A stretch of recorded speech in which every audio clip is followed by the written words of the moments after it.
রতন, তুই এ সময় এখানে কি করছিস? কোনো বিপদ হয়নি তো? বিপদ তো অনেক আগেই হয়ে গেছে মোহন। বিপদটা কি আর নতুন করে হওয়ার অপেক্ষায় আছে রে? তোর সাথে দেখা হবে কিনা সেটাই ভাবছিলাম। দেখা তো হলো, এবার বল কি মনে করে হঠাৎ আমার ক্ষেতের দিকে? ভুলে গেলি নাকি গত 1 বছর ধরে আমরা একে অপরের ছায়াও মারাইনি? আরে ভুলিনি রে, প্রতিটি দিন প্রতিটি মুহূর্ত আমাকে সেই দূরত্বের কথা মনে করিয়ে দিয়েছে। আমি তোকে মিথ্যে বলবো না মোহন, ওই ঝগড়াটা আমার অগোচরেই বড় হয়ে গেছিল রে। আমি আর আজকে আর কোনো দূরত্ব চাই না ভাই। তুই কি সত্যি মন থেকে বলছিস নাকি লোক দেখানো? হ্যাঁ, আমি কি এতই নিচে নেমে গেছি মোহন? তুই আমার ছোটবেলার বন্ধু, তোর সাথে এই 1 বছর কথা না বলে আমি নিজে কতটুকু মরে গেছি তা তুই বুঝবি না। আমাকে ক্ষমা করে দে ভাই। জানিস রতন, আজকে যখন তুই আসলি আমার মনে হলো আমি আমার জীবনের সবচেয়ে দামি জিনিসটা ফিরে পেলাম। এই তোকে ছাড়া আমার দিনগুলো যেন মাটি ছাড়া গাছের মতো হয়ে গিয়েছিল। আরে আজকে থেকে আর কোনো ভুল বোঝাবুঝি নয় ভাই। তোর এই কচু আর আমার ওই হোটেলের রান্না সবই আমাদের বন্ধুত্বের কাছে ছোট। আমরা আবার নতুন করে সব শুরু করব। একদম ঠিক বলেছিস। চল এবার একটু হাসি মুখে মুখে হাসি ফোটাই, অনেক কাঁদলাম আমরা। ঠিক বলেছিস। এখন দুজনে মিলে একটা নতুন শুরু করা যাক। আর আমাদের মধ্যে যদি কোনো দূরত্ব থাকবে না, থাকবে শুধুই ভালোবাসা। আচ্ছা তুই এক কাজ কর, তোর সাথে আমি বিকেলে দেখা করব। হ্যাঁ, মনে আছে তো আমাদের আড্ডার জায়গাটা? সেটা কি আর মনে থাকবে না ভাই? তোর সাথে ওখানে বসে কত স্মৃতি আছে। আমি ঠিক সময় পৌঁছে যাব। কি ব্যাপার, আজ এত সকালে এত খুশি মনে ফিরছেন যে? কোনো বিশেষ কারণ আছে নাকি বাজারে গিয়ে নতুন কিছু ঘটলো? লটারির চেয়েও বড় কিছু হয়েছে ডালিয়া। তুমি বিশ্বাস করবে না, আজকে মোহনের সাথে আমার সব অভিমান ধুয়ে মুছে সাফ হয়ে গেছে। আমরা আবার সেই পুরনো বন্ধু হয়ে গেছি। সত্যি বলছেন? অনেক দিন পর আপনাকে এত শান্ত আর খুশি দেখছি। এতদিন তো মোহনের কথা উঠলেই মুখ কালো করে থাকতেন। হ্যাঁ ডালিয়া, মোহনকে দেখেই খুব ভালো লাগলো।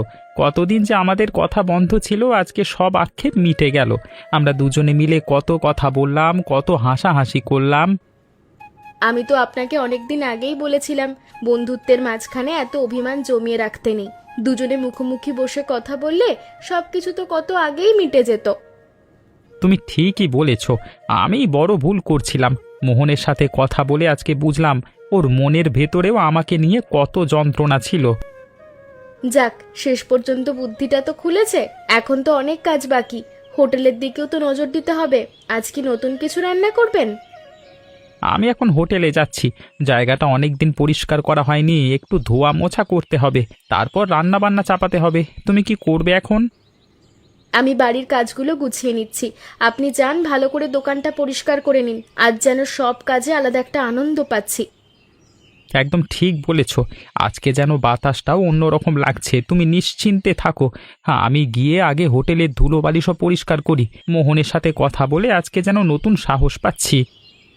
কাজের চিন্তা করবেন না, আপনি মন দিয়ে হোটেলটা গুছিয়ে নিন। অনেক দিন পর আমাদের হোটেলের দিনগুলো আবার আগের মতো ভালো হয়ে উঠবে বলে মনে হচ্ছে। ঠিক বলেছ ডালিয়া, অনেক দিন পর দুই বন্ধু এক হয়েছি। আজকে রাতে আমার দোকানে তোমরা দুজনেই আসবে। আমার তরফ থেকে দাওয়াত রইল। অবশ্যই যাব। অনেক দিন পর মোহনের সঙ্গে দেখা হবে, আমাদের সবার ভালো লাগবে। আপনি এখন সাবধানে যান। দিদি, এদিকে একটু শুনুন না, একটু ভালো করে দেখে যান। আজকে সকালেই ক্ষেত থেকে তুলে এনেছি। এত সুন্দর কচু বাজারে দ্বিতীয়টা খুঁজে পাবেন না। একবার কিনে খেয়ে দেখুন, কথা দিচ্ছি তৃপ্তি পাবেন। দেখি দেখি, কেমন কচু এনেছেন? নাম তো অনেক করছেন, কিন্তু দামটা আবার খুব বেশি চাইবেন না তো দাদা? আমরা কিন্তু সস্তায় ভালো জিনিস চাই। কত করে কেজি বলছেন? দিদি, আপনি যখন পছন্দ করেছেন তখন আপনাকে আর বেশি কি বলবো। 30 টাকা কেজি দিন। বাজারে অন্যান্য কচুর চেয়ে আমার এগুলোর স্বাদ আর গুণাগুণ অনেক বেশি। ক্ষেতের একদম সতেজ মাল, তাই দামটা একটু বেশিই রাখা হয়েছে। 30 টাকা কেজি? আপনি কি একদম উল্টোপাল্টা কথা বলছেন দাদা? আশেপাশের দোকানগুলোতে তো 20 টাকা কেজি করে কচু বিক্রি হচ্ছে, আর আপনি 30 টাকা চাইছেন? বাজারের পরিস্থিতি কি আপনার জানা নেই? দিদি, আপনি আশেপাশের দোকানের কচুর সাথে আমার কচুর গুণমানটা একবার মিলিয়ে দেখুন। ওগুলো অনেক দিন আগের তোলা, আর আমার এগুলো আজকে ভোরের আলো ফুটবার আগেই তোলা। মাটির সোঁদা গন্ধ এখনো লেগে আছে। আমি তো শুধু নিজের পরিশ্রমের দামটুকুই চাইছি, বাড়তি তো কিচ্ছু চাইছি না। পরিশ্রমের দাম আমি বুঝি, কিন্তু বাজারে টিকে থাকতে হলে তো বাজার দর মানতে হবে। আপনার কচু খুব ভালো হলেও সাধারণ মানুষ তো দাম দিয়ে কিনবে না। 20 টাকার বেশি আমি 1 পয়সাও দেব না। আপনি যদি 20 টাকা কেজি দরে দেন তবেই আমি 5 কেজি কিনবো, নয়তো আমি সামনের দোকান থেকে কিনবো, সেখানে অনেক সস্তায় সবজি পাওয়া যায়। দিদি, 20 টাকা কেজি ধরলে আমার ক্ষেতের খরচা আর পারিশ্রমিকের দাম তো ওঠে না। আপনি একটু ভাবুন, আমি তো এই পেশাটাতেই টিকে আছি। 30 টাকা আমার জন্য ন্যায্য, কিন্তু তবুও আপনি যখন বলছেন তখন আরেকটু বাড়ালে কি হয় না? একদম না দাদা, আমি তো আপনার লোকসান চাই না, কিন্তু আমার পক্ষে 30 টাকা দেওয়া সম্ভব নয়। আমি অনেক খুঁজে দেখেছি, সব জায়গায় দাম কম। আপনি চাইলে এই দরে দিন, না হলে আমি যাচ্ছি। আমার হাতে তো আর অঢেল সময় নেই, আমাকে রান্নার কাজে ফিরতে হবে। ঠিক আছে দিদি, কি আর করব, আপনি যখন বলছেন তখন 20 টাকা কেজি দরেই নিয়ে যান। লাভ যা হবার ছিল তা তো আর হলো না, কিন্তু সারাটা দিন বসে থাকবার চেয়ে এটাই ভালো। আজকের দিনটা যেন এভাবেই চলে যাচ্ছে, কোনো ভালো লাভই ঘরে তুলতে পারছি না। এই তো ঠিক লাইনে এসেছেন। আমি 5 কেজি নিচ্ছি, এ নিন আপনার 100 টাকা। পরের বার থেকে শুরুতেই সঠিক দাম বলবেন, তাহলে আর আমার সাথে এভাবে কথা বাড়াতে হবে না। আপনি আপনার কচুর মান বজায় রাখুন, মানুষ এমনিই আপনার কাছে আসবে। ও রতন, এই শুনে যাও তো ভাই, কতদিন ধরে হোটেলে খাচ্ছি বলতো? সেই একই ভাত, একই মাছের ঝোল আর সেই একই আলু পোস্ত। সত্যি বলছি, দিন দিন তোর এই রান্নার স্বাদ যেন মরে যাচ্ছে। আমার তো আর গলার নিচেগুলো নামছে না। কাকা, আপনি কি আজকে খাবারটা ঠিক মতো পাচ্ছেন না? আমি তো রোজকার মতোই রান্না করেছি, মশলাপাতির কোনো কমতি রাখিনি। তো আপনি কি অন্য কিছু চাইছেন? সমস্যা তো সেখানেই রতন, তোর হোটেল মানি যেন একটা একঘেয়ে রুটিন। একই রান্না বছরের পর বছর খেলে মানুষের জিভ কি আর ঠিক থাকে? পেট ভরছে ঠিকই, কিন্তু তৃপ্তি তো পাচ্ছি না। একটু নতুনত্ব আন, নতুন কিছু তো শেখ। কতদিন আর এই একই ভাত মাছ দিয়ে চালাবি দিন? আমার তো মনে হয় আমার মতো আরো অনেকেই একই কথা ভাবে, কিন্তু কেউ হয়তো তোকে সরাসরি বলছে না। আপনি ঠিকই বলেছেন কাকা, আমিও ইদানিং লক্ষ্য করছি যে কাস্টমাররা আগের মতো তৃপ্তি নিয়ে খাচ্ছে না। কিন্তু কাকা, এই কম দামে আর কি বা করা যেতে পারে? বাজারে মাছ তরকারি যা দাম, তাতে এর চেয়ে বেশি কিছু করা আমার পক্ষে সত্যি কঠিন হয়ে দাঁড়িয়েছে। আপনি বলুন তো আমি কি করব? আমি তো আর রাঁধুনি নই রতন, সেটা তোকে ঠিক করতে হবে। তবে একটা কথা মনে রাখিস, মানুষ হোটেলে খেতে আসে একটু স্বাদের বদল পেতে। রোজ যদি সেই একঘেয়ে খাবারই পায়, তবে সে কেন হোটেলে আসবে? একটু অন্যরকম কিছু রান্না করবার চেষ্টা কর। খুব দামি কিছু না হলেও চলে, অন্তত স্বাদটা যেন বদলে যায়। তুই যদি এই সাধারণ জিনিসগুলোই একটু অন্য কায়দায় রাঁধতে পারিস, তাহলেই দেখবি কাস্টমাররা আবার ভিড় করছে। কাকা, আপনার কথাগুলো খুব মূল্যবান, আমি বিষয়গুলো নিয়ে ভাববো। হ্যাঁ, আর সত্যি বলতে আমার মনের ভেতরেও অনেকদিন ধরে এমন এক অস্থিরতা কাজ করছে। দোকানের বিক্রি কমে যাচ্ছে, কাস্টমারদের মুখগুলো কেমন যেন শুকনো মনে হয়। আমার বন্ধু মোহনকেও একই কথা বলছিলাম। এখন থেকে আমি রান্নার ধরনটা বদলানোর চেষ্টা করব। আপনি অন্তত কালকে পর্যন্ত একটু ধৈর্য ধরুন, কথা দিচ্ছি অন্যরকম কিছু পাবেন। তোর উপর ভরসা রাখলাম রতন, তুই চেষ্টা করলে নিশ্চয়ই পারবে। তুই তো ছোটবেলা থেকেই খেতে খুব ভালোবাসতিস, সেই শখটা কি এবার কাজে লাগিয়ে দে। আমি কালকে আসবো, দেখি তোর নতুন রান্নায় কি জাদু থাকে। আমার তো আর এই একঘেয়ে খাবার সহ্য হচ্ছে না।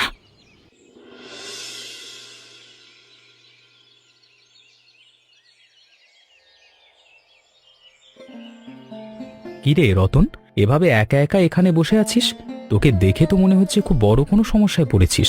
আমি তো ভেবেছিলাম তুই হোটেলে ব্যস্ত আছিস। আর বলিস না রে মোহন, চিন্তার পাহাড় জমে আছে মাথায়। হোটেলের কাস্টমাররা খাবারের একঘেয়েমি নিয়ে প্রতিদিন অভিযোগ করছে। রোজ সেই একই ভাতের তরকারি খেয়ে মানুষ বিরক্ত হয়ে যাচ্ছে। কি করব বুঝতে পারছি না। তোর অবস্থাটা আমি বেশ বুঝতে পারছি। আমার অবস্থাটাও তো দেখ, ক্ষেতের সব কচু বাজারে নিয়ে যাচ্ছি, কিন্তু দিন শেষে কোনো ন্যায্য দাম পাচ্ছি না।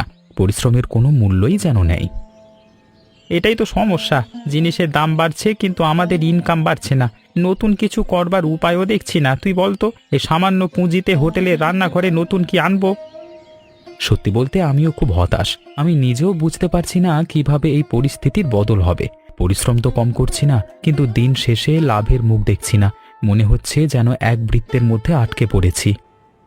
অথচ কাস্টমাররা চায় নতুন রান্নার নতুনত্ব, কিন্তু এই সীমাবদ্ধতার মধ্যে কি নতুন পদ তৈরি করব তা ভেবে পাচ্ছি না। দোকানের বিক্রি কমে যাচ্ছে, তুই বল এভাবে কি চলতে পারে?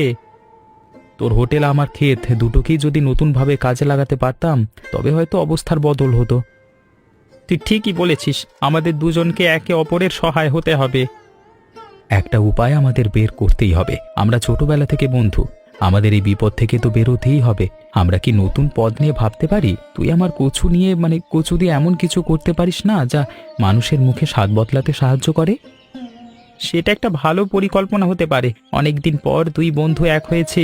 আজকে রাতে আমার দোকানে আসিস, বৌদিকেও নিয়ে আসিস। চারজনে মিলে বসে খাবার টেবিলে কোনো একটা পরিকল্পনা করব। আমার তরফ থেকে এটা দাওয়াত রইল। হ্যাঁ, নিশ্চয়ই আসবো। রাতে চারজনে মিলে বসে একটা উপায় বের করব। হয়তো কোনো নতুন দিশার দেখা পাবো। তোর চিন্তার কিছু নেই, আমরা সবাই মিলে কোনো না কোনো পথ নিশ্চয়ই খুঁজে পাবো।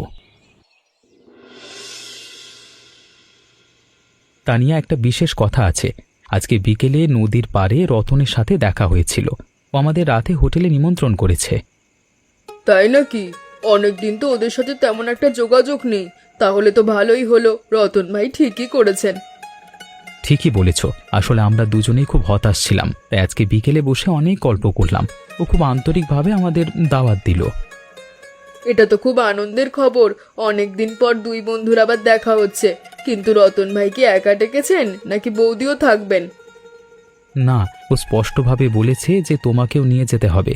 আসলে আমরা চারজনে মিলে একটা গুরুত্বপূর্ণ বিষয় আলোচনা করব।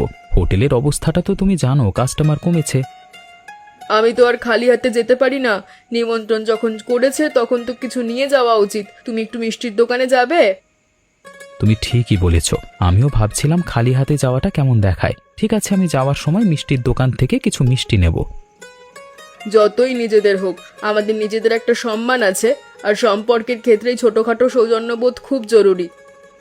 তোমার কথাগুলো সবসময় যুক্তিপূর্ণ। মিষ্টি নিয়ে গেলে রতন আর ডালিয়াও খুব খুশি হবে। অনেকদিন পর এই মিলনটা খুব দরকার ছিল। ঠিক বলেছ। তাছাড়া চারজনে মিলে কথা বললে অনেক নতুন আইডিয়া পাওয়া যেতে পারে। চিন্তা করো না, সব ঠিক হয়ে যাবে। আজকে অনেক দিন পর আমরা সবাই একসাথে হব। আমার যে কি আনন্দ হচ্ছে। তোমরা খাবারটা খেয়ে বলো তো কেমন হয়েছে। আমি তো সাধ্যমতো চেষ্টা করেছি, কিন্তু কাস্টমাররা কেন যে বারবার একঘেয়েমির অভিযোগ আনছে বুঝতে পারছি না। খাবার তো বেশ ভালোই হয়েছে রতন, স্বাদে কোনো কমতি নেই। কিন্তু মানুষ তো সব সময়ই একই স্বাদ খেতে চায় না, হয়তো সেটাই মূল সমস্যা। ঠিকই বলেছেন রতন ভাই। আসলে মানুষ যখন রোজই একই খাবার খায় তখন ভালো জিনিসও একসময় অরুচিকর হয়ে ওঠে। নতুন কোনো পথ কি ভেবেছেন? আমরা তো অনেক চেষ্টা করছি, কিন্তু কিছুতেই দোকানের বিক্রি বাড়ছে না। কাস্টমাররা বলছে নাকি খাবারগুলো খুব সাধারণ আর একঘেয়ে। তাহলে উপায়? আমাদের কি মেনুতে কিছু পরিবর্তন আনা উচিত? তানিয়া, তোমার কি কোনো পরামর্শ আছে? আমি একটা কথা ভাবছিলাম। আমি তো কচু পাতার তরকারি ভালো রান্না করতে পারি। রতন ভাই যদি চান তবে আমি আপনাদের হোটেলের জন্য এটা তৈরি করে দিতে পারি। এটা একটা নতুন পদ হবে। এ তো চমৎকার প্রস্তাব। আমি আবার কচুর চপ ভাজতে পারি। কচু দিয়ে যেমন সুস্বাদু পদ তৈরি করা সম্ভব তা তো আগে ভাবিনি। তোমরা দুজনে যদি সত্যি সাহায্য করো তবে হোটেলের মেনুতে বড় পরিবর্তন আসবে। মোহনের ক্ষেতের কচু আমরা সরাসরি ব্যবহার করতে পারবো। এতে আমারও লাভ হবে। আমার কচুগুলো ভালো দামে বিক্রি হবে, আর তোমাদের হোটেলের ব্যবসাটাও আবার চাঙ্গা হয়ে উঠবে। একদম ঠিক। তাহলে কাল থেকেই নতুন করে শুরু করা যাক। আমাদের হোটেলের জন্য এই নতুন অধ্যায়টা খুব জরুরি। আমি কাল সকালেই তোমাদের সঙ্গে সবজি কাটাতে হাত লাগাবো। সবাই মিলে করলে কাজটা খুব দ্রুত হবে আর নতুন পদের স্বাদটাও দারুণ হবে। আজকের এই আলোচনাটা আমার হোটেলের ভবিষ্যতের মোড় ঘুরিয়ে দেবে মনে হচ্ছে। তোমাদের সবাইকে অনেক ধন্যবাদ। তোমরা পাশে না থাকলে আমি হাল ছেড়ে দিতাম। আমরা বন্ধু, একে অপরের বিপদে পাশে থাকাই তো আমাদের ধর্ম। কালকে সকাল থেকে আমরা নতুন উদ্যমে ঝাঁপিয়ে পড়ব। সবার সহযোগিতায় আমাদের এই হোটেল আবার আগের মতো জনপ্রিয় হয়ে উঠবে। আমি নিশ্চিত কাস্টমাররা নতুন খাবারের স্বাদ পেয়ে খুব খুশি হবে। এসো এসো, তোমাদের জন্যই অপেক্ষা করছিলাম। আজকে আমাদের কাছে খুব গুরুত্বপূর্ণ একটা দিন, নতুন কিছু শুরু হচ্ছে। এই নে রতন, একদম টাটকা কচু নিয়ে এসেছি। এগুলো দিয়ে নতুন পদ বানালে কাস্টমাররা আঙুল চাটতে বাধ্য হবে। শুধু কচু নয়, আমি মশলাপাতি সব প্রস্তুত করে নিয়ে এসেছি। রতন ভাই, আপনি শুধু রান্নার জায়গাটা পরিষ্কার রাখুন, আমি আজ নিজের হাতে সব করব। অবশ্যই তানিয়া, ডালিয়া ভেতরে সবজি কাটছে, আমরা সবাই মিলে এমন একটা মেনু তৈরি করব যা মানুষের মনে গেঁথে থাকবে। আমি ভাবছি কচুর চপের পাশাপাশি কচু পাতার বড়াও যদি মেনুতে রাখা যায় তাহলে কেমন হয়? এতে নতুনত্ব থাকবে, আবার দামও হাতের নাগালের মধ্যে থাকবে। দারুণ আইডিয়া! কচু পাতার বড়া আর কচুর চপ, এই দুই পদের সংমিশ্রণ আমাদের হোটেলের পরিচিতি বাড়িয়ে দেবে। আজ তো মোহিনীরও আসার কথা, সে খেলে বুঝবে রান্নার গুণমান। আমি চুল্লিটা ধরিয়ে দিচ্ছি, তোমরা ভেতরের কাজগুলো সামলাও। আজকে আমাদের কনফিডেন্স অনেক উঁচুতে, আমার মনে হয় আমরা সফল হবই হব। আমরা শুধু সফলই হব না, এই গ্রাম জুড়ে আমাদের নাম ছড়িয়ে পড়বে। কাস্টমাররা তখন আর একঘেয়ে খাবারের অভিযোগ করবে না। আমি সবজি কাটা প্রায় শেষ করে ফেলেছি। তানিয়া, তুমি এসে মশলার পরিমাণটা একবার দেখে নাও তো, আমি ঠিকঠাক করতে পেরেছি কিনা। আসছি ডালিয়া দিদি। রতন ভাই, আপনি এবার কচুর চপের জন্য ব্যাটারটা তৈরি করুন। আর মোহন, তুমি বাইরেটা গুছিয়ে ফেলো, আজ ভিড় সামলাতে আমাদের অনেক শক্তির প্রয়োজন হবে। আজকের এই কাজের মধ্যে যে আনন্দ খুঁজে পাচ্ছি তা গত কয়েক বছরে কখনো পাইনি। সবাই মিলে একজোট হওয়াটাও যে কতটা আনন্দের হতে পারে আজকে তা বুঝতে পারছি। কাজের উৎসাহ থাকলে পরিশ্রম কখনো কষ্টের মনে হয় না। আমাদের সবার হাতের ছোঁয়ায় আজকে রতনের হোটেল নতুন প্রাণ খুঁজে পাবে। ও খুড়ো, শুনছেন? তুমি তো রোজ রতন দাদার হোটেলে খাবার খাও, কিন্তু আজকের খবরটা জানো? নতুন রান্নার খবরটা। নতুন রান্না? তাও আবার কি নতুন রান্না রে? আমার তো ওই হোটেলের সেই একই স্বাদ আর গন্ধের কথা ভাবলেও গাগুলি ওঠে। আরে না খুড়ো, আজ একদম অন্যরকম ব্যাপার গো। রতন দাদা আর মোহন দাদারা মিলে নাকি খুব স্পেশাল কিছু করেছে। আমি আজ সকালে ওদিকে যাওয়ার প্ল্যান করেছি। বলিস কি? আমি তো ভেবেছিলাম ওই হোটেলে আর জীবনেও পা রাখবো না। নতুন রান্না বলি কি আবার সেই ঝোল ভাতি দেবে নাকি? একদম না, আমি তো লোকের মুখে শুনলাম আজ নাকি কচুর এমন সব পদ হচ্ছে যা আগে কখনো কেউ খায়নি। এমন গন্ধ বেরোচ্ছে যে পেট না থাকলেও খিদে পেয়ে যাবে। কচু? সে মোহন চাষির কচু? ওই কচু দিয়ে কি এমন রান্না করা সম্ভব যা আমার জিভে জল আনবে? তুই যখন বলছিস তখন হয়তো কিছু একটা হতে পারে। ঠিকই বলছি খুড়ো, তুমি তো বহুদিনের মানুষ। ওই হোটেলের মান কমে যাওয়াটা তুমি তো প্রথম ধরেছিলে। চলো না আজ নতুন কিছু স্বাদ নেওয়া যাক। তুই যখন এতটা বলছিস তখন চলই না, একবার দেখা যাক। ওই হোটেলের একঘেয়ে রান্নার বদল যদি সত্যি কিছু হয় তবে সেটা আমার পরম সৌভাগ্য। চলো, আমি যাচ্ছি। রতন দাদার মোহন দাদার মুখে হাসি ফুটবে যদি আমরা গিয়ে ওদের রান্নার প্রশংসা করি। তুমি যাবে তো? চল, তুই যখন পিড়াপিড়ি করছিস তখন আর না করি কি করে? চল চল দেখি আজকে রতন কি এমন জাদুকরি পদ রান্না করেছে যা তোর মুখ দিয়ে এত প্রশংসা করাচ্ছে।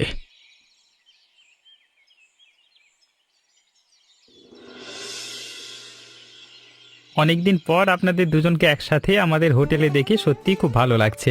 আজকে আপনারা একটু অন্যরকম কিছু ট্রাই করবেন, আমাদের জন্য সেটা অনেক বড় সম্মানের। কাকা, মোহিনী, তোমরা অনেক আশা নিয়ে এসেছো। আমাদের বিশ্বাস আজকের এই পদগুলো তোমাদের মুখে নতুন এক স্বাদের পরিচয় করিয়ে দেবে। রতন খুব যত্ন করে সব গুছিয়েছে। রতন দাদা, তোমার হোটেলের এই পরিবর্তনের কথা শুনেই তো এলাম। এত গন্ধ বেরোচ্ছে যে আমার আর অপেক্ষা সহ্যই হচ্ছে না। কি এমন জাদুকরি পদ তৈরি করেছো গো আজ? রতন, তুই তো জানিস আমি তোর হোটেলের খাবারে আগের সেই তেজ খুঁজে পাচ্ছিলাম না। তুই যখন বললি আজকে নতুন কিছু হয়েছে তাই ভাবলাম শেষবারের মতো পরীক্ষা করে দেখি। আপনার অভিযোগগুলি ছিল আমার উন্নতির সিঁড়ি। আজকে আপনাদের জন্য আছে মোহনের ক্ষেতে টাটকা কচু পাতার তরকারি আর ডালিয়ার হাতে তৈরি বিশেষ কচু চপ। রতন, তুই কি জাদুকর হয়ে গেলি? এই যে কচুর চপ আর পাতার তরকারি, মনে হচ্ছে যেন অমৃত খাচ্ছি। এত স্বাদের ভারসাম্য আমি জীবনে খুব কম পেয়েছি। উফ, জাস্ট অসাধারণ! কচুর পাতার যে এত স্বাদ হতে পারে তা তো কল্পনাও করতে পারিনি। রতন দাদা, তুমি আর মোহন দাদা মিলে তো আজ ইতিহাস করে দিলে। কাকা, আপনাদের এই তৃপ্তির হাসিটাই আমাদের এতদিনের পরিশ্রমের আসল পুরস্কার। অনেক ঝগড়া, অনেক কষ্ট আর ব্যর্থতার পর মনে হচ্ছে আমাদের শ্রম আজকে সার্থক। রতন, তুই আমার আজকের দুপুরের খাবারটাকে শুধু পেট ভরার বস্তু রাখিসনি, এক পরম তৃপ্তির অভিজ্ঞতার পরিণত করেছিস। আমার আগের সেই রাগী কথাগুলোর জন্য ক্ষমা চেয়ে নিচ্ছি, তোরা সত্যিই যোগ্য বন্ধু। কাকা, আপনারা যদি আমাদের উৎসাহ না দিতেন তবে এই পরিবর্তন সম্ভব হতো না। এই হোটেল এখন আমাদের সবার, আমাদের এই বন্ধুত্বর জয়গান যেন সবাই শুনতে পায়। জানিস রতন, আজকে মনে হচ্ছে আমাদের সেই ফেলে আসা বন্ধুত্বের সোনালী দিনগুলো আবার ফিরে এসেছে। এই তো সফলতা, এই তো শান্তি, এই আনন্দটুকু পাওয়ার জন্যই হয়তো আমরা এতদিন লড়াই করেছিলাম। তোমরা দুজনে মিলে যা করলে তাই পুরো গ্রামকে প্রেরণা দেবে। কাল থেকে এই হোটেলে তিল ধারণের জায়গা থাকবে না। আমার বান্ধবীদের আমি আগেই খবর দিয়ে রেখেছি। আমার জীবন ধন্য হলো এই স্বাদের খাবার খেয়ে। তোদের এই অটুট বন্ধুত্বের জয় হোক। রতন আর মোহন, তোরা সত্যি মানুষ হিসেবে অজেয়। আজকের এই বিকেল আমার মনে বহুদিন গেঁথে থাকবে।